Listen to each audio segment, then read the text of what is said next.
So we're going to start now. I'm Jane. Those of you who don't know me, who've never been here before, I'm the secretary. That's okay. And Habib is going to actually do all the Thanks. Hi, guys. First, I'd like to also introduce Ryan. Oh, hi. He's the vice president.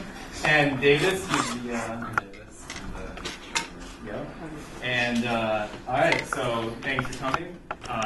We are finally choosing teams.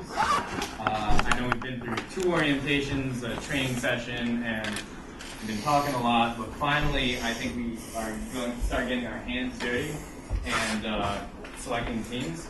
So last Saturday at our training session, I saw more than 80 people, actually like 90 people, 90 of you showed up at 9 a.m. on a Saturday. So give yourselves a round of applause. And it was 4 hours long. Surprisingly, a lot of you stayed for the whole thing and enjoyed it. So awesome. Kudos to you. You guys are truly a passionate and dedicated group of individuals. And we can't wait to get to know each and every one of you and make sure that you get the most out of this experience. And if there's anything I've learned is that it doesn't really matter if you're, a computer science major or like a triple major in like biomedical engineering, electrical engineering, and rocket science. It's all about who you are, passion, dedication, and just drive. And I believe that a lot of you possess those traits. So moving on, today we are going to look at 4 different projects, 4 different nonprofits. And so this is the first round of probably 2 or 3 rounds of nonprofit selection. These guys are, the most interested. They reached out to me first, and so we'll be getting into teams, and you will go through what we discussed with needs analysis, find out what these nonprofits really need from you, what they need in an app, who are you helping, who's involved.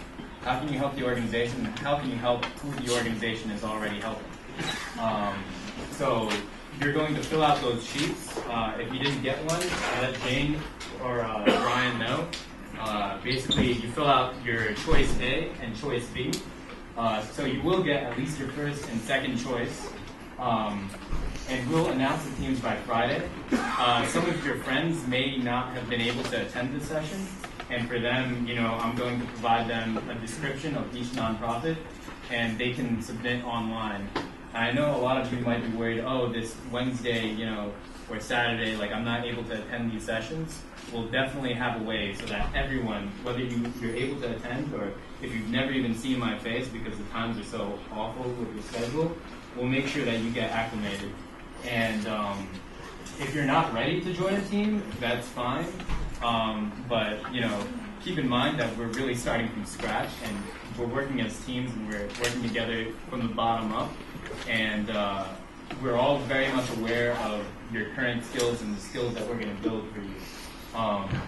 So without further ado, we're going to begin presenting with Jim Friedman with the Plymouth Task Force for the Homeless. And here he is. Give him a warm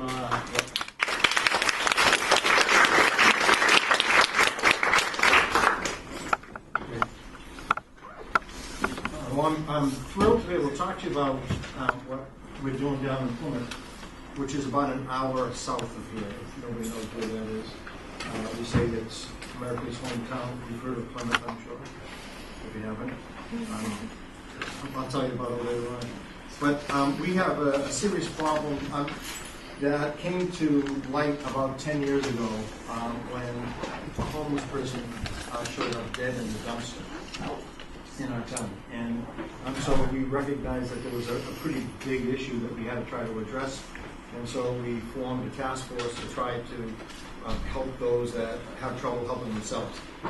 There's a lot of reasons why people fall into a situation where they're homeless. Each person is a snowflake. Everybody has a different reason for why they don't have a place to stay. But it turns out there's somewhere close to 100 folks that live in the woods in Plymouth during the summer, spring, some partly into the fall months, and then are desperate for a place to live during the hard winter.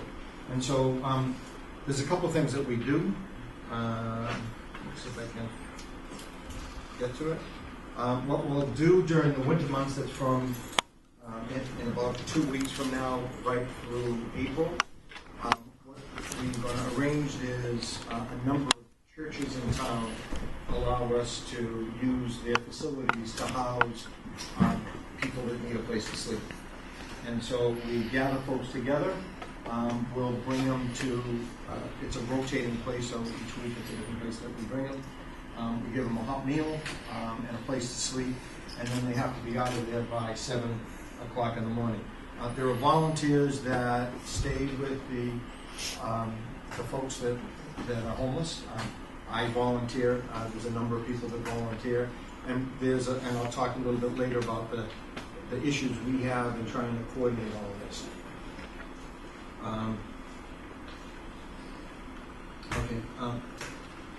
There's 2 things that we do.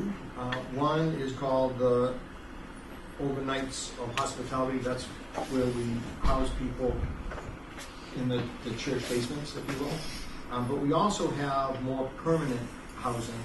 And at this point, we have 3 buildings that we own. And we're actually focused on getting more than that. So there's 3 buildings that we own. There's apartments that we rent for families. So the houses have men. 2 of them are exclusively for men, and 1 is for women. And then there's apartments that we rent for women. This is one of the houses that we have 2 sides of the house. So what is it that we need? What we need is a number of things. One is that we have a lot of difficulty trying to just coordinate all of the volunteers. So you can imagine each night as we bring people in for the overnights of hospitality, we have to gather them together. We need to log who's there. We need to coordinate who can sleep. We need to have 2 chaperones that stay with the folks overnight. So we have to try to find the people. We don't have any electronic calendar or anything to do this.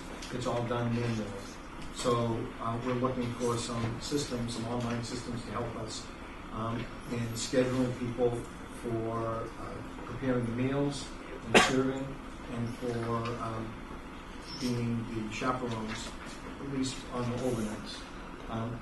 There's a whole lot of reporting that we have to do too, but it's all done again manually. There's a log that we have to keep. There's a number of things that, so you know, I mean, it's ripe for a lot of things to be done. A mobile app would work great for this because we really don't have any facilities. There isn't a main office. This is all being done out of our house inside. I'm the treasurer. I keep the books. That's all done out of my house, and so forth. So that's kind of what the situation is. Do anybody have any questions about what we're trying to accomplish, or what we're looking for in terms of help? Yeah. How do your volunteers sign up to volunteer? Okay, right now what we do is through the churches, there'll be a campaign in each of the churches, and they'll sign up kind of on a form. And then we kind of share it around. There's emails that go around like that, so there's no real structured system. Yeah. Do you have a website, or? We do have a website. It's rudimentary. We just put it up like this past year, but it has like no functionality in terms of scheduling or anything like that. Yeah. Can you expand on your second point there, like what kind of advice you'd want to include in the app? It's kind of open, to be honest with you. If there was a group that was interested in trying to help us, we know that we need a scheduling system. But there's lots of things that we could do if we had the help, I guess. So, we're open and interested in anything we can do. As an example, just coordinating people to pick folks up. That's another issue, because these people don't have any mode of transportation. We end up meeting them downtown Plymouth and then shuttling them to a church, which isn't necessarily in walking distance, and then afterwards shuttling them back. So there's all the coordination around that, like who's where, who's in what car, when you're coming, when aren't you coming, and we're not doing anything like that. It's all cell phone basically. Yeah. Do you have a sort of database in place, or do you want one that keeps track of the people that you serve? As it turns out, no, we don't have one of any structure at all. But the bigger picture for us is to move this to the next level. So, we're all volunteers. We house these people, but we're not really helping them get back on their feet to the degree that we want. And there's an organization called Father Bill's Mainspring that is based out of Brockton and Quincy, who we're working with. And they have professional counselors and a whole lot of things that we want to tie into. So one of the things we just talked to them about actually is sharing a database of, we know who the folks are, but we don't really have it down in the database. We don't really track what happens with people that go through the system and where they end up. So yeah, there's all that we really want to do. Yeah. Yes. How much time do you actually have to monitor data and to monitor a CRM system, and how much would it have to be automated? I have no. So how much time do we have? So, like, for example, Salesforce is the bane of most salespeople because it takes a lot of time to configure it, it takes a lot of time to manage it. If you have someone doing it for you, it's wonderful. But so we don't. We're a volunteer organization. We have, all of us have other things that we do. So none of us are like full time doing this. But that's not the case with Father Bill's Mainspring. So what we expect is that as we get more coordinated and we have more data that is meaningful, that's going to be managed by Father Bill's Mainspring. I suspect that as a volunteer, hopefully our volunteer organization will volunteer for them once we have the big facility. We're planning to raise like a huge capital campaign to build a major building in Plymouth. are you 501c3 certified? Oh yeah. So have you taken advantage of the Google AdWords? Actually, I'll talk to you about Yeah, I don't know anything about that. But the buildings that we have came through government grants. So, we didn't raise all the money for the buildings that we own now. We own the 3 buildings that we own. Who are your typical volunteers, and how do they hear about you guys in the first place? Typical volunteers are members of one of the churches, or people that, I got involved because a friend, one of my neighbors was involved. And I have probably brought 10 or 12 of my friends to do this too. So I end up sleeping at this homeless shelter every other week for 1 night. And I've tried to get friends of mine. So it's basically just through word of mouth. That's how we get people to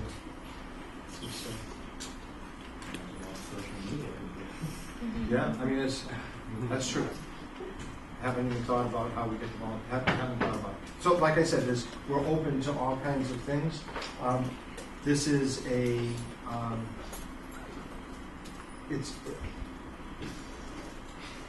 charity that we have is really based on the goodness of people's hearts trying to solve a problem. It's an all volunteer organization. It's not really. We don't have a tremendous amount of vision for where it's going, like using technology. We haven't even thought about it. It costs money to invest in technology in the first place. Yeah, we can raise money. We don't have too much trouble with raising money. We've done fairly well with raising money. I think we probably have a couple $100,000 right now put aside. That money is better to buying buildings. We don't pay much. We don't spend a lot of money on buildings. We get that from the government. What's that? Food. Yeah, food. We do spend money on food. Where does most of the money go? Most of the money is for food, for the supplies that we need, like beds that we get every year. We pay for medical expenses for some of the guys. We try to pay for training for some of the guys. We have these buildings that we're supporting, and what we don't get, we do charge the guys that live there a minimal rent, but there's expenses in heat, power, cable, and a whole lot of other things that go into the building. Yeah. Any other questions?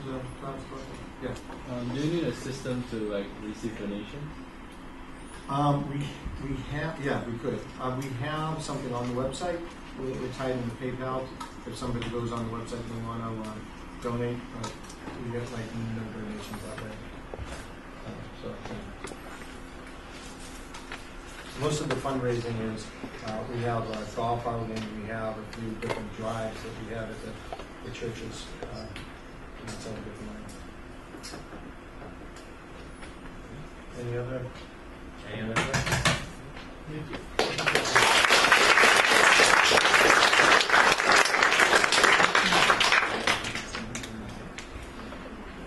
So that was Plymouth Task Force for the Homeless.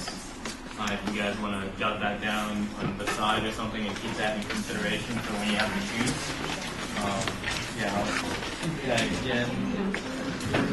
Task Force for the Homeless, right there. And the contact's name is Jim Friedman. Thank you for joining us. Have a good night. Does anyone, before we start from the next one, and this was his contact information.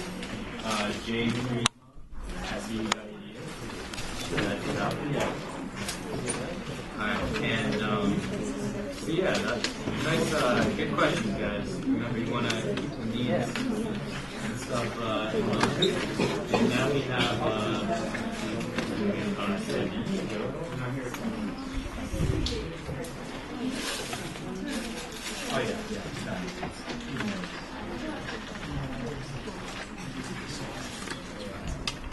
So this is Nava Hughes. Yeah. It's precarious. We have a last name of SMCHS. It's challenging. She's with Angel Head, and I'll let her explain who she's about. So, hi everyone. I just wanted to say you all should be giving yourself a round of applause because you're pursuing higher education, innovation, and altruism all in the same job. So kudos. Very, very much kudos. So, Angel Ed is a nonprofit that helps students connect with scholarships, mentoring opportunities, and hiring opportunities in the industries that they specify.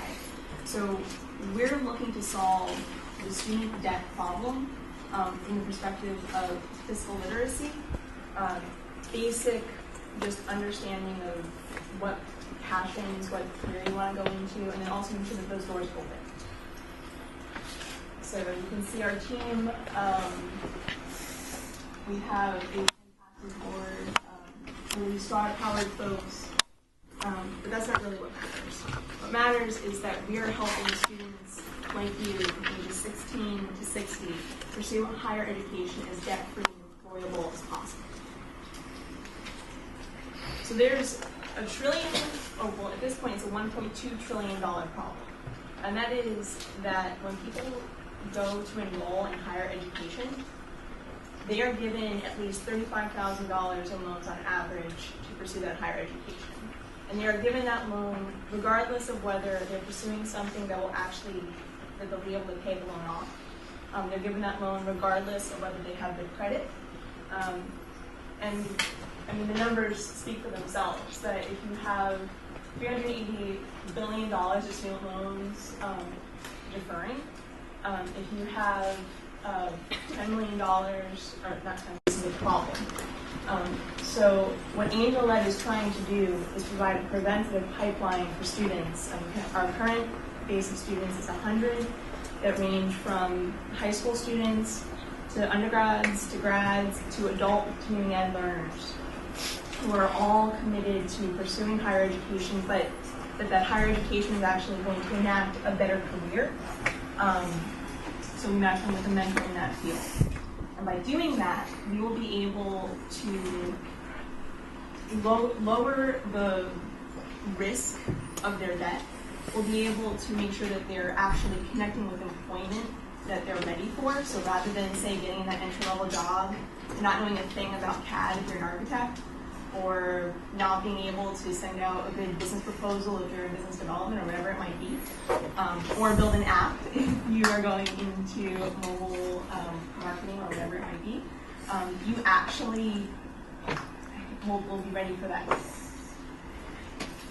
So we project that according to, if our Angel Ed system is put into place over the next few years, rather than being at nearly $2 trillion, we'll actually start to see the debt go down, we'll see employment go up, and we will have a smarter population in terms of how they're pursuing higher education. And so just so you guys have an idea of where we're going, this first year is dedicated to our test group. So our first 100 students, they signed up in June of this year. They were matched to 65 mentors. Of that group, we had 3 complete success stories. That is, they were able to pursue their higher education completely debt-free, and made a good connection with their mentor that it could potentially lead to a hiring relationship. Of the rest of the students, they found some money, or they were at least able to find some kind of connection with their mentor.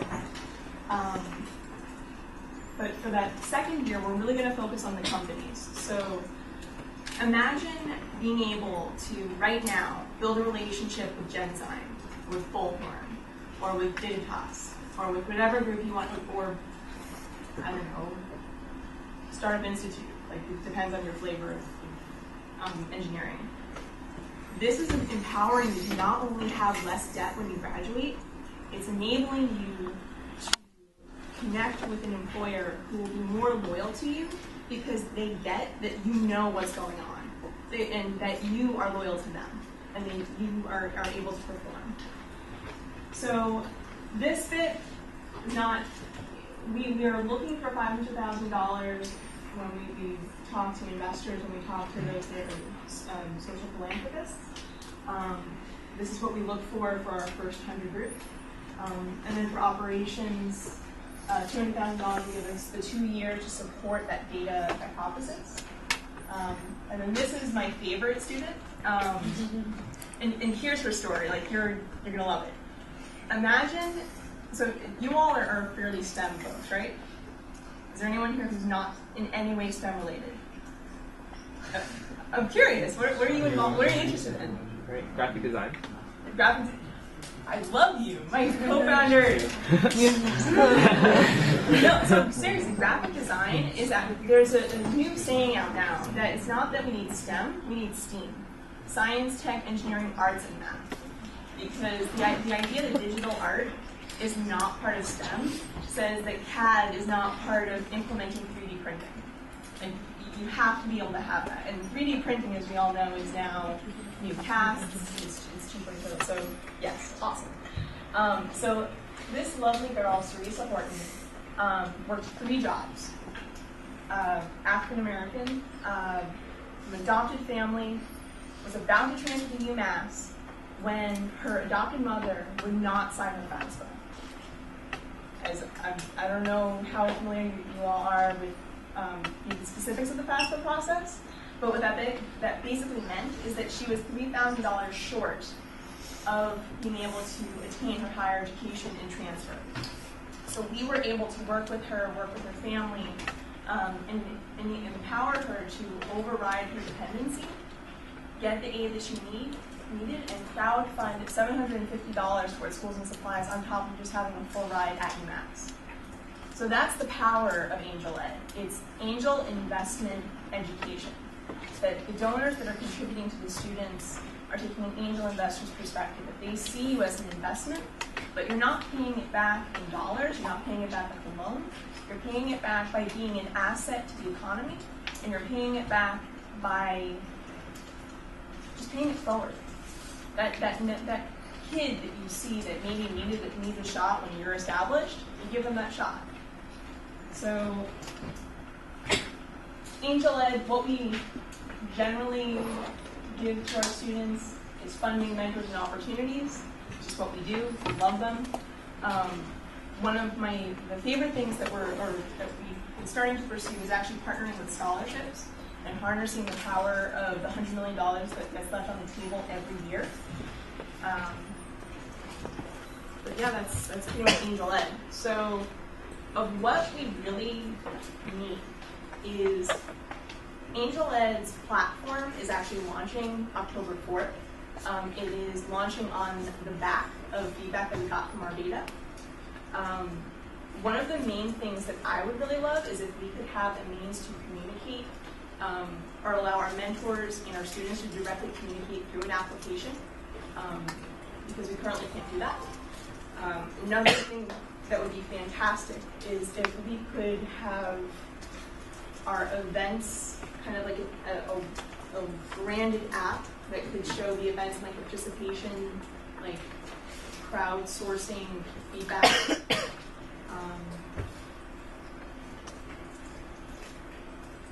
And I'm really interested to hear what you guys would want to add to this, because at the end of the day, what we're doing is actually to benefit you, is to make sure that your education is as debt-free and employable as possible. So that's the line of question. Does anyone have any ideas or questions? Can you explain a little bit more about the specifics of your crowdfunding campaigns for the students? Sure. So the way that we operate as a nonprofit is we allow our students, they sign up, they put in their information, and the donors, whether they're a scholarship, an individual mom and pop donor, or a company, put the money in by industry or merit. So, for example, in Cerese's case, she fell under biotech. So money that was set aside for biotech was applied to her. She then would send us her bills, we would pay them. Cool. Yeah. Is this only for students who go to public college? This is for students 16 to 60 that pursue any form of higher education. I don't care. We actually have a student that's trained to be I forget what the polite term is. It's trained to be a masseuse. And she's actually gotten some funding. And she's like, I'm perfectly happy for her because you know what? She is training to be a masseuse so that she can be her own boss, that she can open up her own parlor. And that's great. I don't care what people want to pursue. I want the market to finally be able to decide what forms of higher education are valuable. And over the next 3 to 5 years, we're going to be collecting the best form of data on the transparency on what forms of higher education are working, where is there an actual ROI on education, where are companies hiring, stuff like that. Going along that point, are you ever, have you ever considered the fact that if the market kind of drives the amount of money you're spending in a particular sector, then wouldn't it be offset to the sciences rather than the arts? Because more people would rather spend money on the students pursuing engineering. And not to make any, not to say. I love that you're bringing this up because it's actually a misnomer. The majority of the money in higher ed right now is in community colleges, as well as in continuing education associate's degrees. Yes, STEM is still a really hot field to get into. You will if you go into any STEM field, you will likely have a much easier time getting a job. It's not necessarily because you're going into STEM field. It's because the mind that will choose STEM generally is a very systematic mind and will be able to find success, as opposed to a liberal arts mind. Like I was an English major that transferred into business development to solve a problem that I saw in higher education. That's atypical of English majors because they generally fear selling out. So like that very nature of that mind is different. So and if the market pushes for STEM to be what wins, if you want to go pursue romantic poetry with a capital R, you'll need to pay for it. The nice thing is there's a lot of courses, MOOCs. I know Wharton now, you can get half of an MBA for free right now. MIT posts all of its classes online for free. So you can learn whatever you want. You just won't have a degree next year. 2 questions. How do you get most of your mentors for the program? So this, I kind of cheated because before doing this, I was the head of business development for an internet company, so I just roped a lot of them in. But the process that we employed after that was leveraging LinkedIn, leveraging the General Networks. Boston is one of the best cities to network in. It's one of the warmest innovation sectors you can possibly find. So just picking up the phone, calling, sending an email, letting them know about our program. We have 65 mentors. 21% of them are star-powered women, which I'm really impressed with because it's like, oh my God, there's 20. Not only are these women of caliber, but we have that ratio. I'm excited. I'm sorry, you had a question. I had another one. Events. You mentioned you wanted a calendar of events. Can you explain a little bit more about what those events would be? Sure. So we have held 6 events so far since forming in January of this year. Those events included fiscal literacy workshops, our student debt forum, our CEO 101 series, we're having our launch party on Friday. All of you should come. Just general fiscal literacy, career readiness, college readiness types of things. Things that you may not necessarily learn in the classroom, but that are vital to succeeding in the real world. Yeah, I just wanted to know who your mentors usually are. They range. So some of them are like Donna Aldrich, who's the VP of Commercial Operations at Philips Healthcare. Others are, Larissa Newer, who is a tech blogger as well as one of the leads at Exponential Tech. They really range. What unites them is that they genuinely care about the students that they're working with. They'll be guidance counselors, heads of departments, young professionals with extraordinary experiences, people that genuinely care about giving back. Yes. I know you have this mentor program, but have you thought about possibly educating people who are thinking about going into higher education or high school students, basically, about maybe how to avoid like problems like learning? Teresa Horton. Yes, like her. So, I'm going to avoid that conversation. The K-12 market is actually very, very saturated when it comes to preparatory programs. Now, granted, this is in the intercity market. So groups like Year Up, Build, Minds Matter, they all focus a lot on the high school market. We don't focus on them specifically. We partner with them. They turn into pipelines for us, and we turn into data for them. But yes, that's a very good thought. Are the students we work with responsible for finding any of their own internship? Like, for example, for example, SMS and stuff, would a search engine on the site they type in things that they're interested in, and it pops up with different internship opportunities, different mentors? That would be, or is that through their mentor? That would be fantastic, actually. That's a resource that we've been pushing off.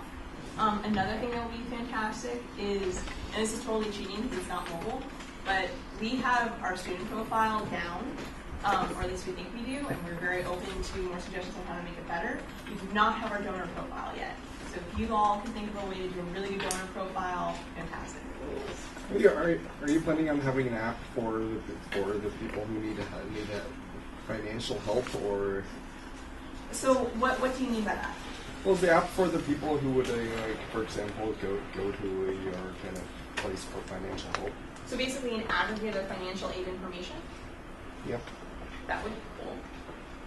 Yeah, it's not something. So the reason why I have a very business market saturation mind. So there's a lot of apps out there that already do that. I'm happy to have AngelEd have their own branded app that has fiscal literacy. It's just that there are certain core needs that we have. So yes, it would be great. It's not mission critical.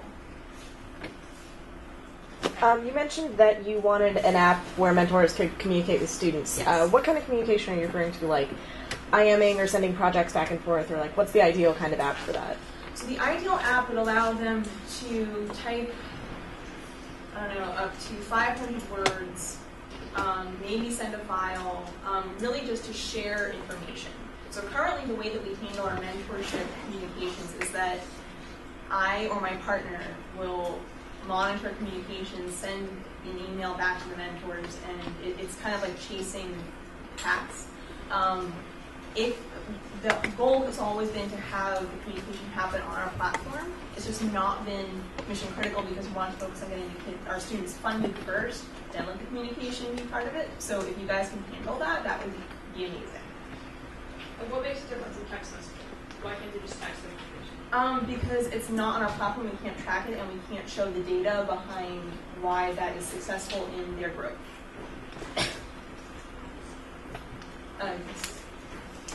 One question. Have you thought of tracking the funds that come into your nonprofit? How so? So, like, if a particular donor from a sector of the industry, like, say, internet or mobile, donates $1 million. Do you guys have a way to track from what sector of the industry that money is coming from, or how much money is getting compiled and things of that nature? I'm stealing your Facebook. You guys are aware now that we have a meeting.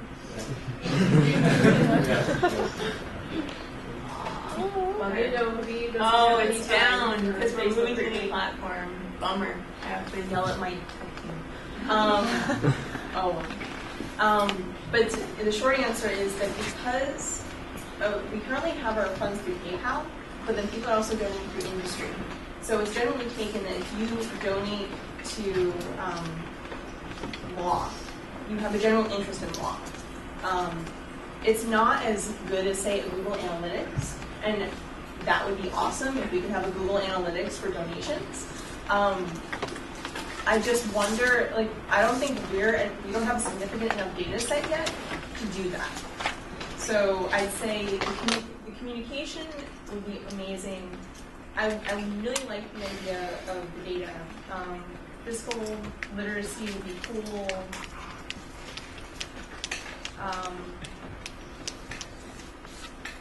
But like, as an aside, is this actually useful? Like, would you use this?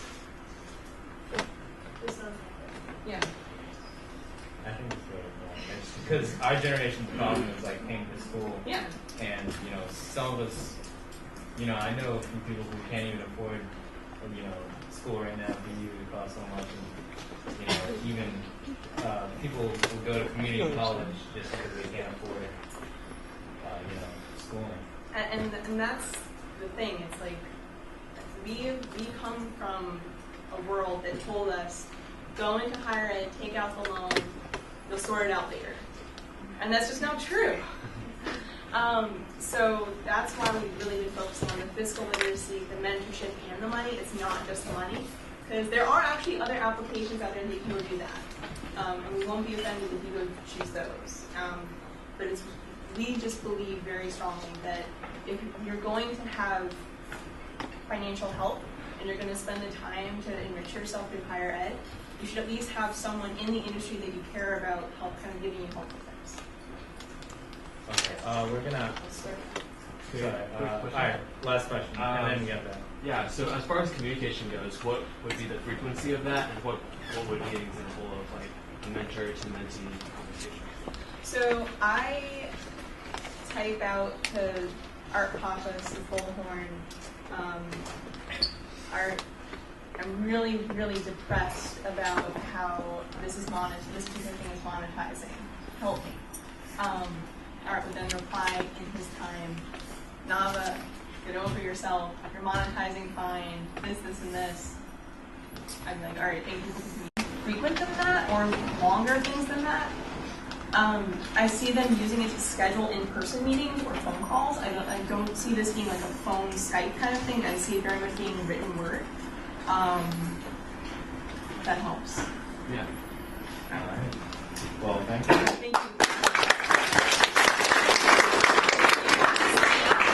Grab a one-sheeter. Has more information. Definitely, like at the end, if you have more questions, I think Mel will be around for a while. So you can ask your questions to her specifically at the end.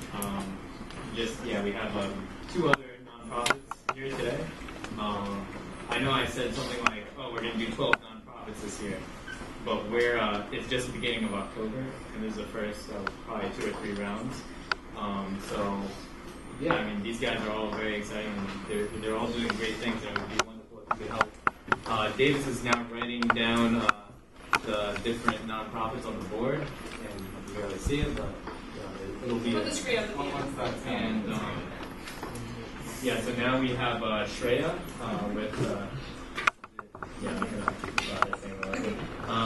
with Engineers Without Borders, and he has what's the website? What's the website?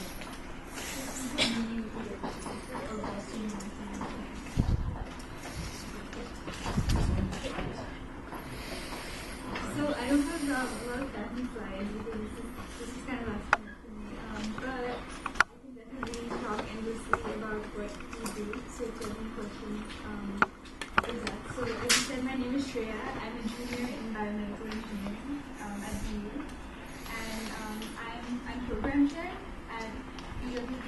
I've been involved in UWP since the beginning of my freshman year. It's really close to my heart. I think it's a great way for us as engineering students to make engineering happen in a very real life way, and it touches people's lives right in ways that they really need them.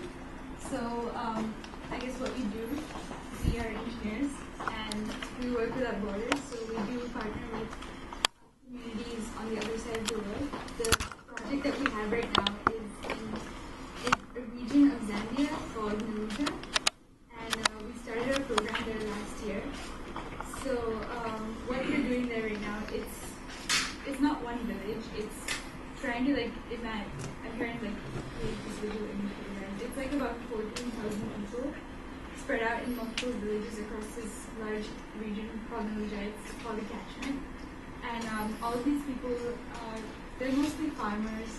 Some of them, they grow crops, some of them keep animals. And they're very poor, and a lot of them die due to reasons like not having food. It's really sad. So UWP has many chapters. We do student chapters, professional chapters. They always partner up with communities like this to try to come up with engineering solutions to their needs. So with Naluja, what happened is, the way we first heard about this community is actually through a branch of BU that works in that region. It's BU School of Public Health has a specific branch in Zambia. It's called ZCAR, and they have a system there where they use text messages to relay the results of health checks to cut down on disease. So a lot of people there have HIV, and when mothers give birth to babies, they get themselves tested, they get their babies tested, because if you need to get treatment for your baby, the sooner that happens, the more likely you'll save the life. But it can take up to 6 weeks for the result to get from the rural area where the mother lives to the capital city where the labs are, and then back to the mother. So sending the results back using text messages cuts down that time by about 2 weeks, which can be really valuable. So even when people don't have a lot of clean water, a lot of people in Zambia just happen to have smartphones. There are smartphones. Most people don't have smartphones, but people have cell phones, even in the villages. So that's kind of the whole idea of their SMS system. And what we're working on is trying to improve the cell phone reception in the region, because they have cell phones, they can't really use them most of the time because their cell phone reception is really poor. Like they have beliefs such as, if you climb a certain special tree, then you'll get 1 bar on your phone. Or maybe climb up on this water tower and maybe you can use the phone someday with you. So that's how the situation is, and it shouldn't have to be that way. So we are designing something called a Yagi antenna. It's basically a wooden stick with a bunch of copper rods stuck in it at a particular angle and all that. And it doesn't use power or anything. They don't really have power there, but it can kind of increase the access to cell phone signal inside the room. That's what we're working on. That's the main project we got started with, and we implemented that this past summer. We usually send a team over there every summer to like work on these projects, implement them, carry out assessments, like collect information about conditions, and build a relationship with the people that we're working with. Because with EWB, it's always a collaboration. We don't just fly in and like sort of give them our money and equipment. We don't have a lot of money. That's one of the things that we really need to like. Fundraising is one of the main things we do. We don't just do engineering, so that's one thing. But yeah, it's definitely always a collaboration. So that's one of the projects we do. One of the other projects we have started recently is a water filter. So as I mentioned, they don't have clean water. So the summer before last, we did some testing of their water sources. They have one deep well. They have a borehole that some other NGO in the past came in. And that's pretty much their only source of clean water. They have a few of those, but most people drink from shallow wells, which they share with animals. And we tested them, and they're full of E. coli and coliform bacteria, which basically can make you sick and die. That's really bad. So we're working on designing a biosand water filter. Again, it doesn't use power. It's really easy. It's basically, the concept is like a box filled with different layers of sand, gravel, things like that. Kind of arranged from finest to like largest granules, and then a layer, a biofilm of good bacteria basically. So passing the water through that is clean water. So that's the idea. That's the other project we're working on, and we have a few other potential projects coming up. Because every year that we go back and interact with the community, we get more and more ideas. They always have a lot of things. So I mean, that's pretty much the main thing that it works on as program chair. I'm in charge of these like programs that we do, the water filtration program and the cell phone antenna program. But a lot of what we do is not just this sort of process of research, design, prototyping these devices so that they can be implemented there. But also fundraising, as I mentioned, is a really big effort for us. We need a lot of money for all these things that we do, and especially to send our teams over to Zambia and work over there. That's one thing. We also like, we network and we go to conferences to work with other global organizations. So that's pretty much what I do there. At this point, I can't tell you guys like, oh, we need this app, we need this app. So if you guys have ideas of something that can help us, that would be really great. But feel free to ask me any questions. Yeah. So were you thinking of having, I mean, I know you don't have a lot of ideas for apps, but having an app more for your members to organize them, or for people outside to learn more about the organization? Well, we were actually thinking about that. We don't think there's too much potential for an app specifically that would help us with like membership, for members of EU. But if there's something that could be done with our projects in Zambia, then that would be helpful. Maybe one thing that might be good is we had built a Yagi antenna there this past summer, and it's in Zambia right now. We also built a water filter prototype, and they're both sitting over there. And we're working with our NGO partners there who are going to give us, we're going to monitor them over the year and give us updates about once a month of how that works. So maybe something good. So you know the Chipotle ad, the scarecrow for completely free? No. It's really fantastic. What they basically did is they did a really beautiful ad that corresponded to the game. Within user engagement. I'm wondering if you could do like a fundraising campaign having game sphere build a game app, but then they could like get the shops to like add monetization on games so that it's like ties in directly to the people that you're helping and like shows like them getting. That sounds really fun actually. I like that. That's really fun. I mean, so far we've pretty much been relying on grants and stuff, like we apply for grants, and we get donations from like the College of Engineering, things like that. But this year, I guess one of our goals is to expand to corporate sources of funds, like get in touch with companies, things like that. But the thing is, I haven't thought of like designing a stadium, maybe because that's not really something we can do. That's something you guys could do. Yeah, I remember that being brought up last year, and I sort of like turned it down, but this year I think we'll be open to new ideas, but yeah, I'd say go deeper into the needs analysis and sort of, they're not sure how an app could help their membership. I don't know, ask more questions and really look into it, and as well as the people they're trying to help. I'm sure you could think of something that might be difficult, but that problem lies with you. Is conduct needs analysis. What are the potential needs, and identify that.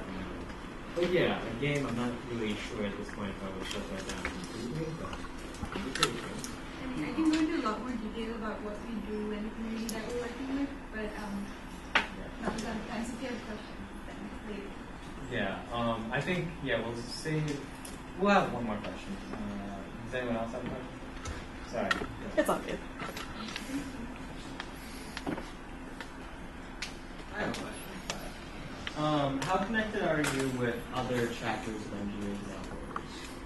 We meet them once in a while at the conferences that we go to. We also talk to them. Especially Northeastern chapter is very active with it. He's making going for another year. So we often ask them for advice. They're pretty new. Okay, so you think you might benefit from having more connections with them? Yeah, I think so. But our project is actually pretty unique in terms of what we do with us. Normally what engineering or borders projects are civil engineering type projects, water pipes, that kind of thing. Having a Yagi antenna, that's a pretty unusual project. So we don't find much in common with other groups with regards to that, but we do talk to them. So we have lots of networking that they also do. Especially since they might have more experience with fundraising. So that's while you might not be able to get advice on designs for prototypes, you might be able to get advice on how to run. Sounds good.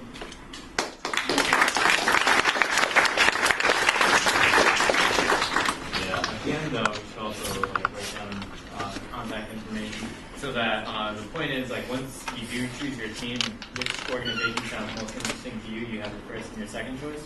And then, I'll announce the teams by Friday, and then you guys are going to have a meeting with whoever your nonprofit is, and then ask a lot more questions, and really find out what kind of act you guys are interested in making, and start thinking about that. So, last but not least, and if you guys didn't get one of these sheets, then ask Brian or Jane to give you one. I'm not sure who walked in late. Anyway, I have her contact information, so whoever has questions, I'll pass that along to you guys. And so last but not least, we have a peer health exchange with Michael. So this is kind of I know you guys are supposed to be done at 8, and I'm sorry that I'm here talking. But, it's all right. We're about to only have 3 nonprofits, but he came through, so. Alright, yeah. So this is pretty last minute, so I don't have any fancy PowerPoint or slides. So actually, which is funny, I'm not participating in Peer Health Exchange this semester. Actually, the time commitment was not ideal for my semester, but I have participated in the past, and it's actually a really great organization that I really wish I could be a part of this semester, but I'm not. And it's actually kind of a year thing. So, how many of you have heard of Peer Health Exchange? Awesome. How many of you are actually participated in it? All right. So, for those of you who don't know what it is, it's a national nonprofit organization that gears a health curriculum to schools that don't have health curriculum. So this mostly occurs around cities and inner city schools. Boston, Chicago, Washington, D.C., I believe San Francisco, and several other cities around the United States. What we do is, what the organization has done is they've set up curriculum, modules of health from alcohol to sex to consent, drugs, and even more detailed modules that go more depth about certain drugs or health misnomers, as well as nutrition and balance and stress. So we try to cover as much about a normal health curriculum that you would get in high school or middle school. How many of you had health curriculum in your high school or middle school? All right. So what Pure Health Exchange targets is schools that don't have money to, say, hire a teacher to teach this stuff, this curriculum. Massachusetts usually has a health curriculum in most schools, but these schools don't have the funding to get the health curriculum, especially inner city schools. So they come to universities. The chapters are university chapters of Pure Health Exchange. So there's one at BU, there's one at Tufts, there's one at Northeastern in this area. And what we do is, you can see in these slides, is that we go into these schools, we actually give them all the materials that they need for the students who take this, who take the health curriculum from us. And they get a workbook, and volunteers like myself, when I participated, go to these, are trained, we're actually trained on a certain curriculum topic. I taught alcohol when I participated. So in my experience, I went to several different schools and I taught alcohol curriculum about, misnomers of alcohol, misconceptions, the dangers, and clarifying myths. And we do it in a very interactive way we do activities like Myths and Truths. They have this workbook that they fill out, how many people in their grade, of ninth graders, actually drink by the time they're in ninth grade. And so it's actually a very interactive program. And the best thing about it is that they get to interact with people closer to their age. So in my personal experience, when I took health, it was like a 65-year-old woman teaching health curriculum and telling us how babies were made. So that's kind of awkward, especially and you lose engagement when, especially in an inner city school where these kids might not be necessarily as focused, and they might not be, the other things might be on their mind. So in the fall when you join, you actually learn how to be an effective teacher, the curriculum and everything, and then you go into class. So that's the overall view of Pure Health Exchange. It's really effective. The organization has been collecting data via surveys for quite a long time, and it has an impact on the choices that students make if they've gone through the curriculum or not. We have a portal, purehealthexchange.com, and it's not super mobile friendly. I mean, they've tried to make it mobile friendly in the past, and it works kind of, but it's not the best. And it's slow, and the hard thing about Pure Health Exchange is organizing the volunteers, because we're all college students, we're all taking classes, we have to organize our time, and these classes take place during school hours, so 8 a.m. to 3 p.m. So it's hard to organize volunteers. Actually, sometimes if one volunteer from the VU chapter can volunteer for a class, and then you pair up, you teach classes in pairs, and so if only one person can do that day, then sometimes you have to look for a volunteer that's available at the Tufts chapter or the Northeastern chapter. And that makes communication really hard, especially about meeting up. Where are we going to meet at the school? What time? Do you want to get there early so that we can talk about the game plan because we've never taught together? It's sort of the dynamic because you want this class, you have 40 minutes or depending on how many class times to cover this material. And so you have to actually plan it out, and it's kind of hard to do that beforehand, especially if it's a last minute cancellation or something came up with all the volunteers and now they're gone. So with the Global App Initiative, I was just thinking about this when I got contacted earlier today.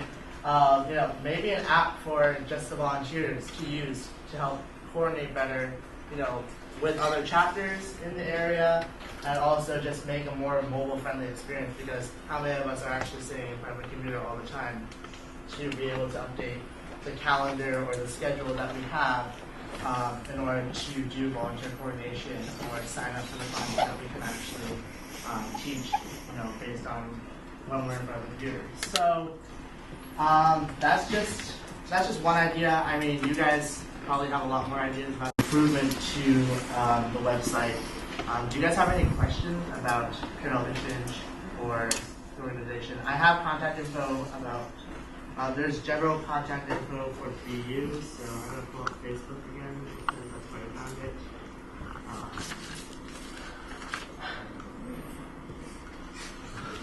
While I'm doing this, I will answer questions if you have them. Yes. Hi, Mike. Hi, Amanda. So you're looking just for like a local Boston area application or like a national one? It would be great if they could. First of all, I think it would be best for local use because that would be the most the most useful. So like here in Boston, it would be all the schools in the Boston area that have overlapping schools or can overlap schools. Most universities have a set district of schools, but sometimes you have to pull from other universities that aren't in your district because there aren't enough volunteers. And that's a problem we have a lot, is that we have to pull because of student availability or things come up or they fail an exam and they're trying. How is the work supported? Like I saw a donate button, but like how is it supported? So we have a lot of I believe we have federal funding just because we just do so much work, and then we also have industry donors or philanthropic donors who support the program and with their generosity. I believe on the website they'll show you who sponsors us. Would a gamified app that encourages donations be useful? I guess there's two things then.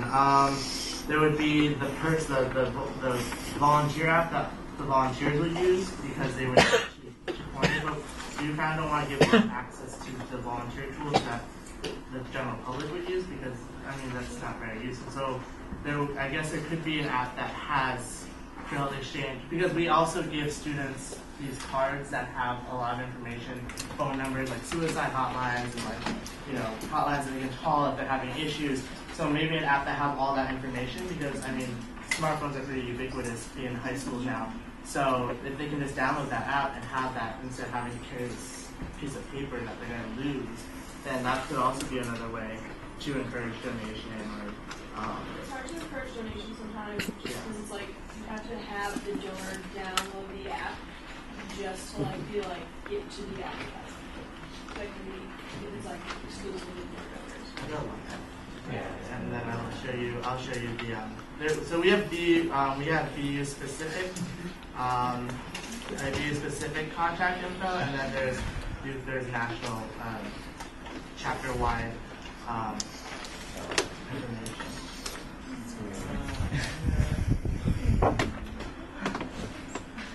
Go to all my stuff.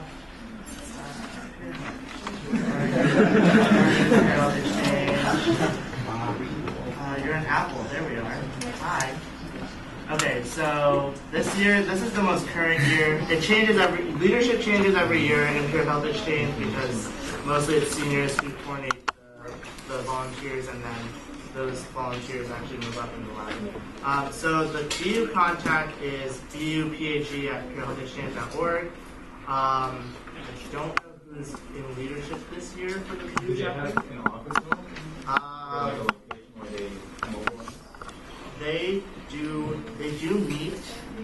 Pure Health Exchange meets weekly, but you meet in your workshop groups, so you actually meet by workshop. They don't actually meet as a whole conglomerate ever, which is kind of unfortunate. But the people that you would want to contact about, if you want to develop anything, would be the people who have access to the BU PhD at Pure Health Exchange. Because they're the ones who are coordinating all the volunteers and coordinating the whole program and making sure volunteers are getting to their sites. And then also you actually have to do an evaluation after you teach, how did it go, and say if there are any problems, or did your partner show up? So that app could also include that form as well, which would be really, really easy and nice. Because a lot of the time volunteers forget to do the form because they don't have the computer right after they're done teaching, and then they have to go to class and study, and so there's a lot of considerations in usefulness to the app that would have this form included. So there's that. Do you have the names of any of the managers? Yeah, I'm not active right now, so that's why I don't have it. I can give you the name. I hope she's still in charge of it. We have a they also so PhD has you have Boston chapter, or like you have a Boston regional, and then so they have a regional like coordinator or director, and I believe you can find that on Yeah, I remember seeing that. yeah. About So, us, our staff. yeah, our staff, and then there's a bunch of people. Yeah, So Boston. We'll let you guys know who the contact is for that. I'm sorry I'm not more prepared. I would be if I had more time, but this was kind of last minute, so I apologize for that. Once you guys all get into your groups, so whichever team you're being on, you'll have an e-board on earlier, at least the first meeting. So we're not just going to like throw you on a team and be like, do something. So we will get you like all the contact information that you need for your group, for your organization, all that kind of information, how you're going to start doing needs analysis. That'll be all of it. We'll walk you guys through the whole process. So also these are our supporters. We have tons of support across the board, across the nation. Family foundations, philanthropic organizations, celebrity organizations. So just you name it, you got it.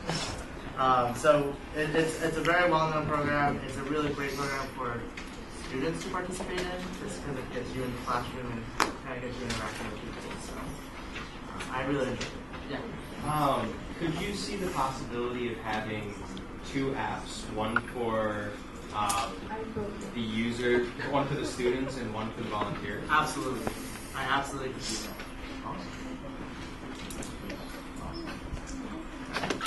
Questions, comments? I can stick around a little bit if you want to answer now when it comes to it. Thank you.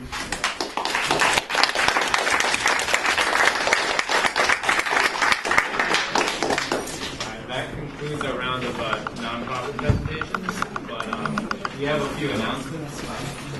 Just to finish up, number one, I should probably screen eventually is fine.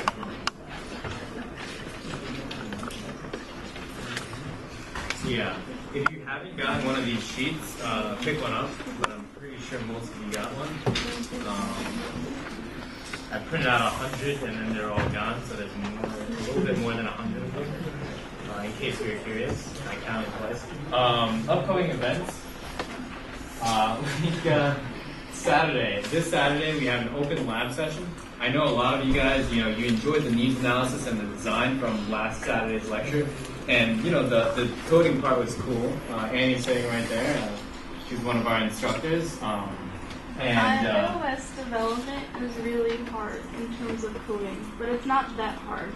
It's just like there's no good way to start until you start doing it. So this is why this would be a fabulous opportunity for you. And so that's why we have an open lab hour session where you get one-on-one help. We have more than 2 instructors. If you saw our Facebook group, we have, I think, 7 instructors. One of them is Android. Justin over there is one of them. And he's got some experience. He's working the camera. He's the camera guy. And we have more. So they're going to help you one-on-one. There are 10 iMacs for those of you who don't have Macs and still want to do iOS programming. And we will be introducing the Android platform the following Saturday. So that's October 12th.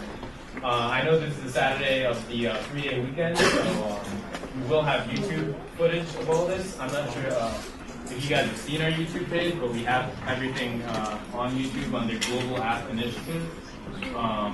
You learn how to program in Android and iOS, and we are going to treat this as you guys coming in with no knowledge, no prior knowledge, and you are free to ask as many questions as you want, because the chances are it's your stuff, so is everyone else. And last meeting, because there are 90 of you, and only 10 pies of pizza, this time we're going to order more. And mean, there's 100 of you right now. But yeah, so it's going to be 10 a.m. instead of 9 a.m. Not just that long. But 10 a.m. to noon. We'll keep it to 2 hours, concise, just like good information, and we'll teach both Android and a little bit more iOS. So if you guys could fill out your sheets, whether you're interested in joining a team or not, and turn it in, because that will be your attendance. You want to keep track of who has attended each meeting. Also, wait, before you guys start going, I'm just going to say for the Peer Health Exchange, you guys want to treat for users and for students and for volunteers as 2 different apps? No. We're going to break that out later. Yeah. Okay. And also, if you're interested in any of the other committee positions that I talked about at either of the orientations, like fundraising, public relations, education, any of those things, come talk to me. Yeah. Speaking of which, we have a new member on our e-board team sitting right in front of me, Ivan Uvarov, and I've learned his name because he's helping us with our website, and he's a freshman? Yeah. Freshman. And so it doesn't, I don't care which year you are, what major you are, it's all about passion and dedication.